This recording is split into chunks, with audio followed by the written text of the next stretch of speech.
Research says that 50% of all people all over the world are addicted to internet or to phones. Even neuroscience can show that the internet addiction causes the same problems in the human brain as drugs do. Especially the reward system is triggered. And so we can directly come to the problems which occur from this brain damage, from this internet addiction, which many people have. Because when your reward system permanently is affected, that means from the overstimulation from the internet, you permanently get rewards. You click something and there is the funny video. You click another thing and there comes another thing. And so through our senses, first of all, we are entangled to this world or to the screen even, which is more an illusion than the external material world, which is already an illusion. And the next thing is boredom occurs. Many people suffer from boredom whenever the phone is not there or the internet connection is not working or whatever happens. They can't really bear the pure normal life anymore. And when you can't do this, then addiction is already there. So be careful here, but you are more developed. But what I wanted to do with this video is that you try to help others which are not so developed as you, which don't have it under control so far, because it's a big problem that many people, and 50% is only the official number. Consider many addicted people would not blame themselves being addicted. So the black number is far higher than 50%. What also occurs is kind of a loneliness in the real life. When people have their friends and all their relations online, suddenly when they are in a real life, they get a job or anything, they suddenly will feel lonely among the work colleagues because they don't have the habit of living the real material external life. And last but not least, it entangles the mind. First of all, the senses, but the senses, they are connected with the mind and with the ego. And so the mind is always entangled whenever you interact on the internet, whatever it is. Is it a video? Is it a messenger? Is it anything? Even a messenger, you can say only it's talking with a friend, but it is not only that. It can also contribute to recognition and whatever is there. Many people only strive for the recognition from others and use this media only for that. And so ego is present, and all of these at least disturb the meditation, the contemplation, your progress of your self-development. Because whenever the mind is so much entangled, there is no time and space for the meditation, which is actually the most important thing and should be there in the best case all around the clock. So what to do now if phone addiction is there, or at least a strong habit of internet usage?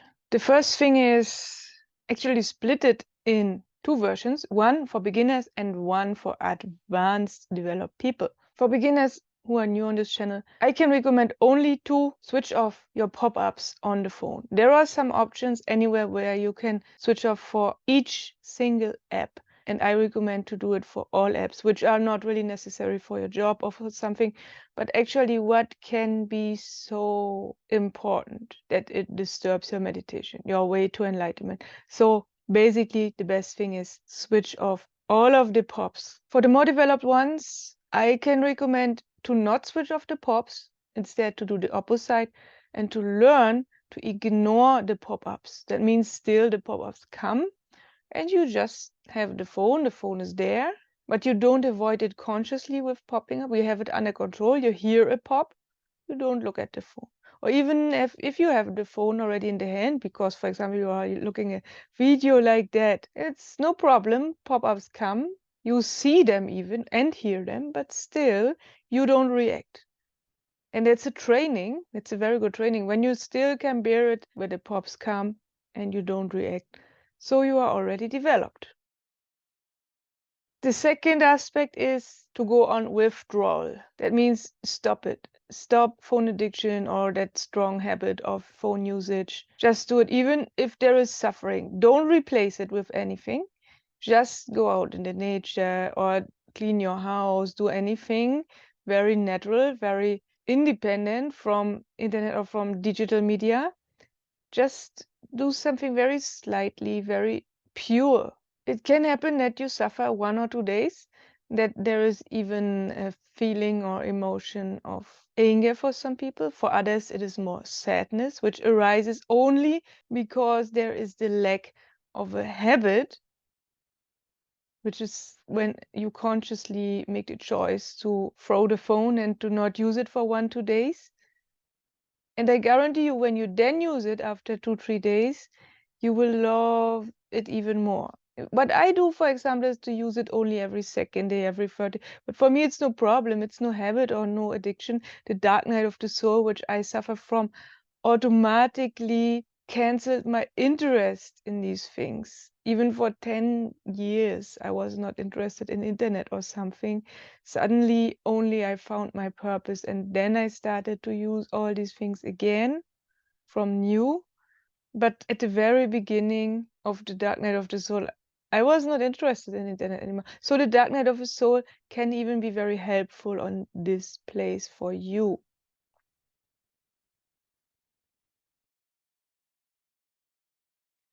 The third aspect is to create a daily routine or a weekly routine. You can implement a new habit of using the phone only every second day, and you can consider a weekly routine where you only use it every second day.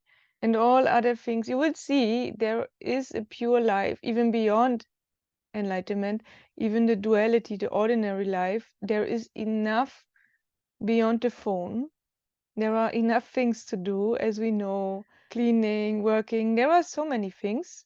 And the good thing is the joy in personal relationships when it is not at the phone, when it's really personally.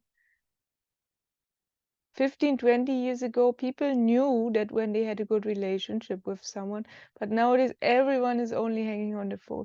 And all these personal human things, they almost die only because most people are addicted to the phone. But you not, because otherwise you would not be on the channel. But there is a paradox why I have a YouTube channel. I will come to that in a minute.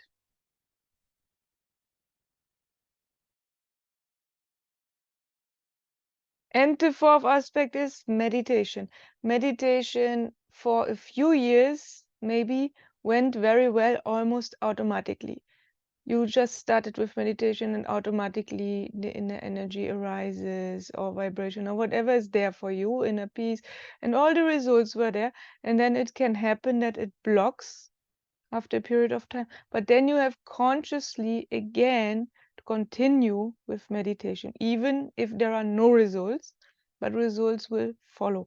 But you consciously have to look at your mind, what's inside, what is disturbing, what are there for emotions, is there any other dirt, any entanglement, any things. And whenever you are free from everything, including the phone, then you can go deeper in the meditation. But consciously, you have to be active now. Previously, it was more a passive meditation. When, as a starter, meditators begin, it's more passively. First of all, of course, there's the action or there's a choice, we will meditate. But after then, it becomes more passive. But when it goes closer to the enlightenment, it has to become active again. Very, very active. It's kind of work, you can say. The question arises, why have I this YouTube channel when I'm actually against digital media? Yes, I have been for many years. But suddenly it came to my purpose, and I had the idea that I have to do public speaking, even through the internet, where most people are. And then I was checking the YouTube, what's there, how can I contribute? And then I saw there is so much crap, as well as in the material world. Beyond the internet also, there are many things to distract for people, that they don't find the true path of enlightenment, of the true self-development. There are many, even knowledge, even research. There is so much crap all over the world. And the same on the internet, even there is more crap. There's more than 95% is not good. Basically, the internet is not good and distraction, but when you look on the content, then it is even worse. And I wanted to contribute to this less than 5%, which is good. And there are a few channels about enlightenment, about self-development, and so. And even there are people who tell from themselves that they are already enlightened, but they are actually not. There are signs where you can see it. There's also a video about it on this channel. So I don't want to say that I'm already enlightened. That is not true, because we are on the way to it.